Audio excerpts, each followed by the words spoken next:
I'm not just changing the studio rapidly, I'm just changing the rooms. I like to cover more of these kind of cases like the one we are covering now. As always, if you like the content, if you like the analysis, do subscribe to the channel. It is not mandatory, but it would help me a lot if you do.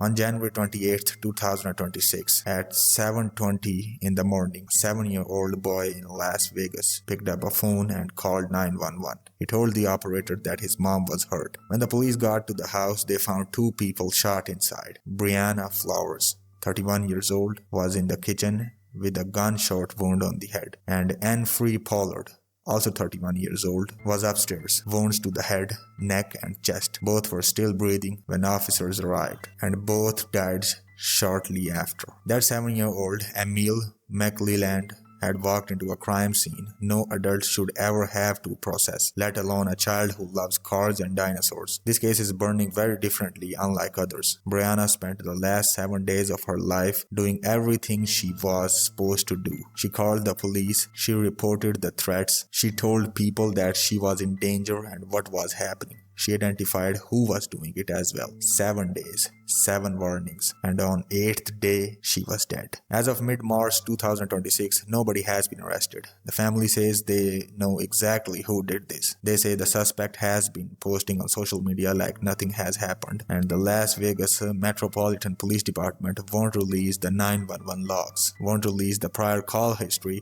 and won't explain why the man Briana named is still free. This is the case of those 7 days. What happened in each one of those 7 days, who failed and where, right up until there is a body. To understand what was lost on January 28th, you have to understand who Briana actually was. Not as a victim, but as a person operating at full capacity with almost no safety net. And always, as always, we have to understand from victim's perspective. She was 31 years old, a mother, a legal guardian, a one-woman operation.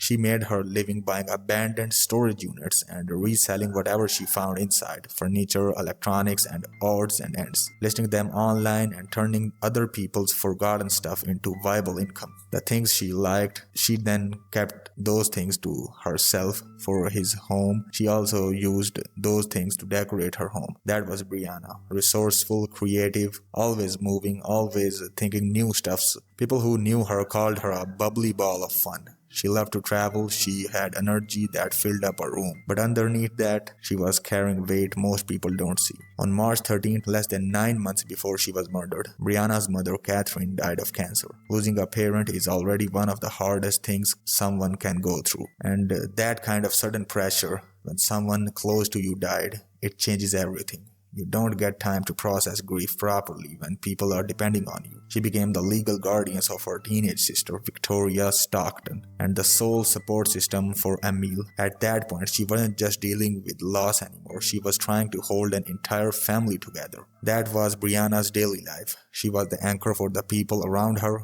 She was the one holding things together. And then on January 21st, 2026, all of that collided with a man who decided he would rather destroy her than let her go. 1 week before she was killed, Briana contacted the Metro Police Department of Vegas. She reported that her ex-boyfriend had beaten her and held her hostage. That's not the kind of call someone makes lightly. Reaching out like that usually means things have already crossed a serious line and already escalated. She was bruised.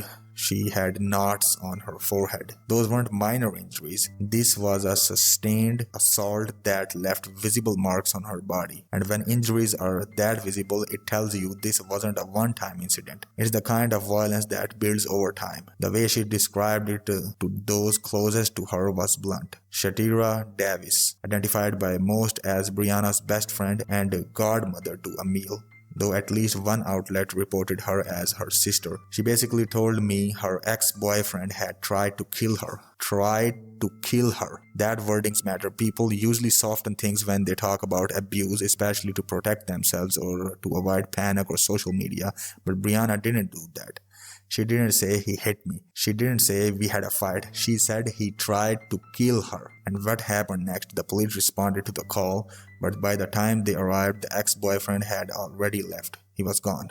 He was not arrested. No warrant, no immediate pursuit. The man Briana said tried to kill her walked away from the house and remained free. And the 7-day clock, started ticking. This is where the system had its clearest shot. A woman with visible injuries reported a battery and hostage situation, identified her killer by name, and used the words "tried to kill me." In any functional threat assessment model, that combination of factors and violence, the escalation, hostage taking, would trigger an immediate and aggressive responses. A warrant, a protective order with teeth, and arrest. Something should have happened, but none of that happened. The report was filed, the suspect was in the wind, and Briana was sent back into her life. The same house as the man she said wanted her dead. Over the next 5 days, the situation did what domestic violence situations always do when interventions fails. It increased. Briana's ex-boyfriend began issuing explicit death threats, not vague warnings, not passive-aggressive messages,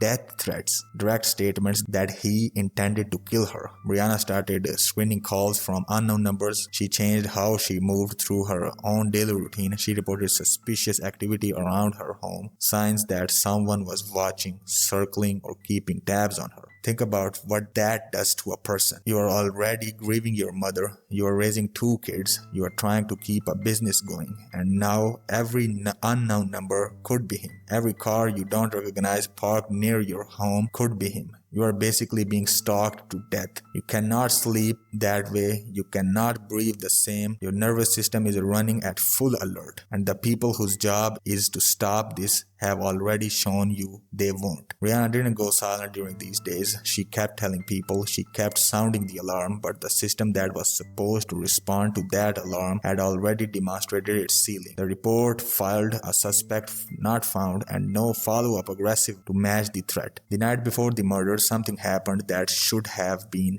final, unmistakable red flag. Briana woke up. She described it almost instinctively, a feeling that pulled her out of the sleep. She looked toward her window. Someone was standing outside, staring at her through the blinds. It was her ex-boyfriend, watching her sleep. She saw him. She'd noticed that she had seen him. Then he ran. She watched him get into a vehicle. She believed it was an Uber, and then he left. Domestic violence threat assessment, their kind of behavior, surveillance of the victim at their home, particularly at night prior to the violence that in this case it happened, is one of the strongest indication of lethal escalation. Briana was less than 12 hours from being murdered. She reported the battery, she reported the threats, and now the man was literally at her window. The next morning, she got up and drove her teenage sister to school because that was her job, normal as routine stuff. And now comes the second person in the case whose death also carried its own weight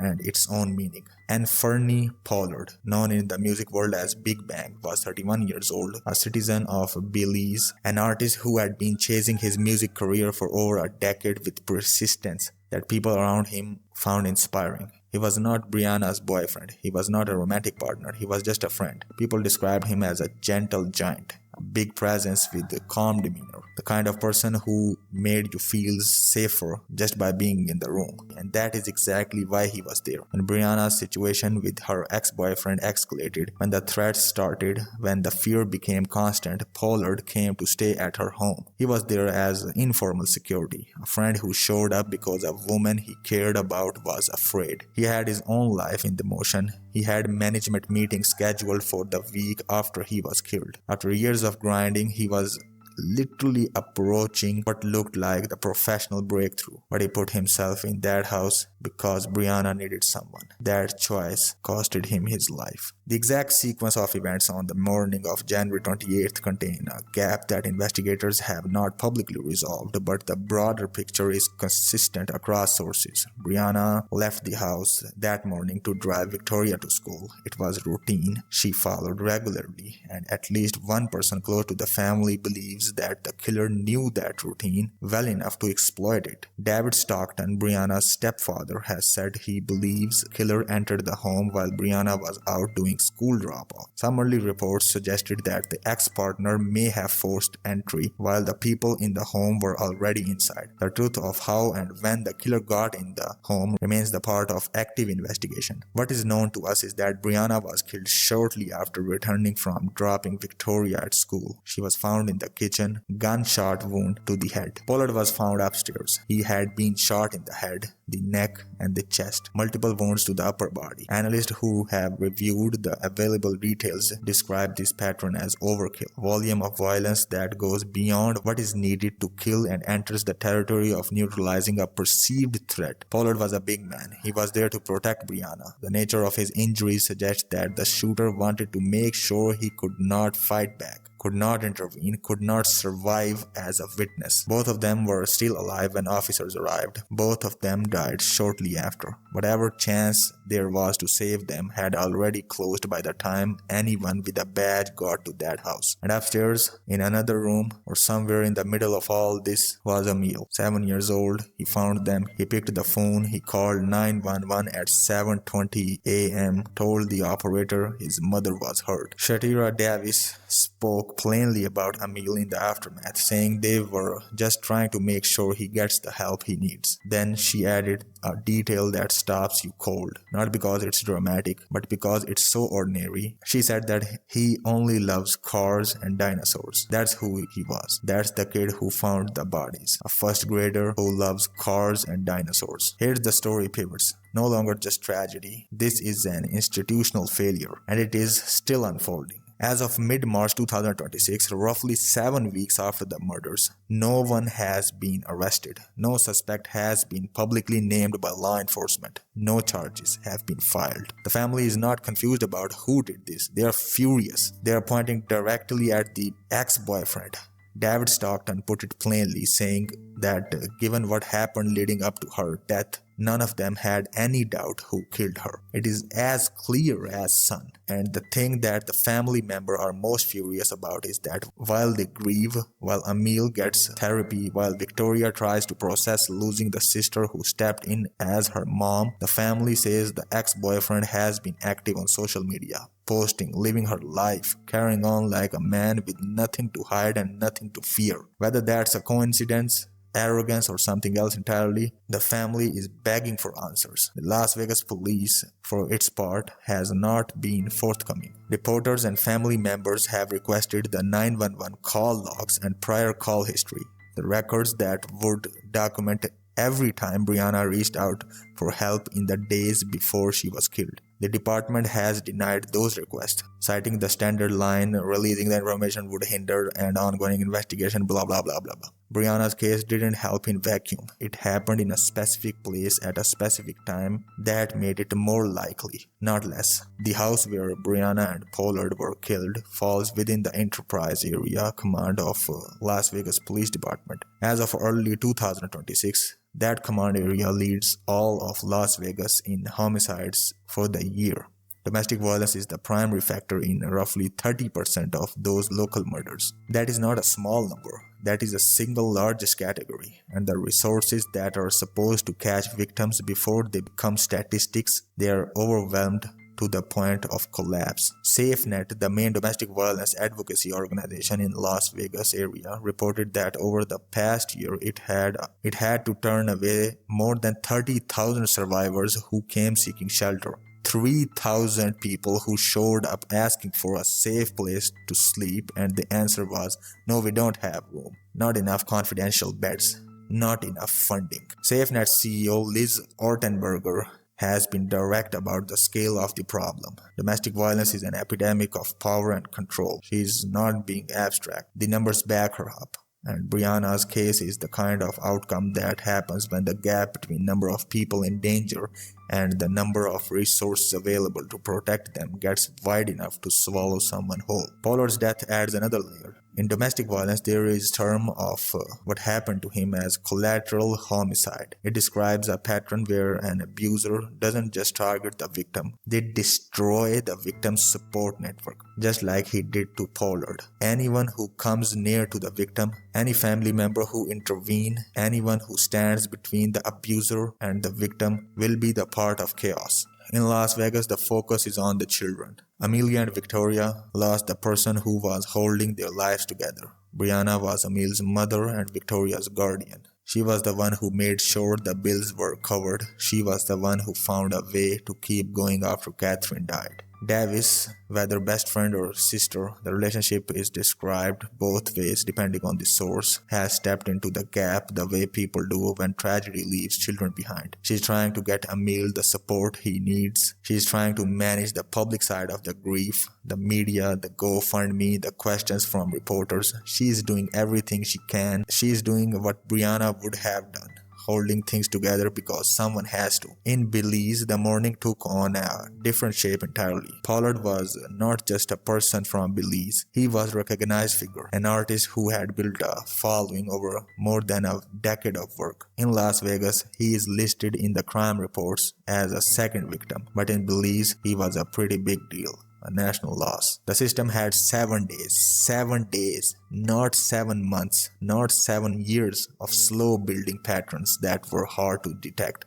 7 days only. The legacy of this case, if there is one beyond the grave, depends on two things: whether the Vegas Police Department can close the investigation gap and bring charges against the person Briana identified, and whether the system that processed Briana's reports will treat what happened to her as a failure worth changing for, not just a tragedy to file away. Right now, as of this recording, the suspect has not been arrested. The ex-boyfriend, according to the family, is still out there, still posting and still living his life.